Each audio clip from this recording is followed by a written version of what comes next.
छत्रपती शिवाजी महाराज हे या भूतलावावरचे असे राजे होते की ज्यांनी कधीही जात पात धर्म पंथ यांना थारा दिला नाही.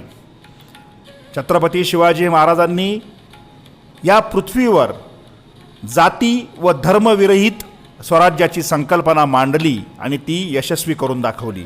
म्हणूनच आजही सर्वच जण त्यांच्याविषयी कृतज्ञता व्यक्त करतात. उर्दू शाळेतल्या विद्यार्थिनीने छत्रपती शिवाजी महाराजांच्या या भाषणातून हाच संदेश दिला आहे की राजे राजेच होते. आणि माझ्या प्रिय मित्रांनो, आपण सर्वांना माझा नमस्कार. माझं नाव आयशा आहे. माझ्या शाळेचं नाव मनपा शाळा क्रमांक 31 आहे. आज मी आपल्या सर्व समोर भारताच्या इतिहासातील महान योद्धा, कुशल प्रशासक आणि आदर्श राजा छत्रपती शिवाजी महाराजांचे विषयी बोलणार आहे. छत्रपती शिवाजी महाराजांचा जन्म 19 फेब्रुवारी 1630 रोजी शिवनेरी किल्ल्यावर झाला. त्यांचे वडिलांचे नाव शहाजी राजे होता आणि आईचे नाव जिजाबाई होता. जिजाबाईंनी शिवाजी महाराजांना लहानपणापासून चांगले संस्कार दिले. सत्य, धैर्य आणि देशप्रेम त्यांनी शिवाजी महाराजांना शिकवले. शिवाजी महाराज खूप धाडसी आणि बुद्धिमान होते. त्यांनी स्वराज्य स्थापन करण्याचा निश्चय केला.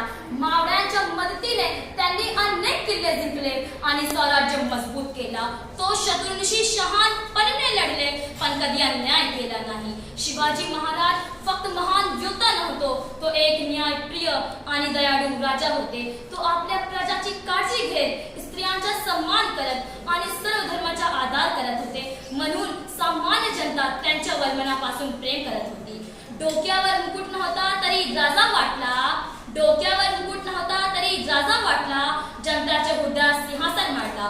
1674 साली रायगडावर शिवाजी महाराजांचा राज्याभिषेक झाला आणि ते झाले छत्रपती शिवाजी महाराज. हा क्षण मराठ्यांच्या इतिहासातील एक खास क्षण होता. आजही त्यांचे विचार आपल्याला योग्य मार्ग दाखवतात.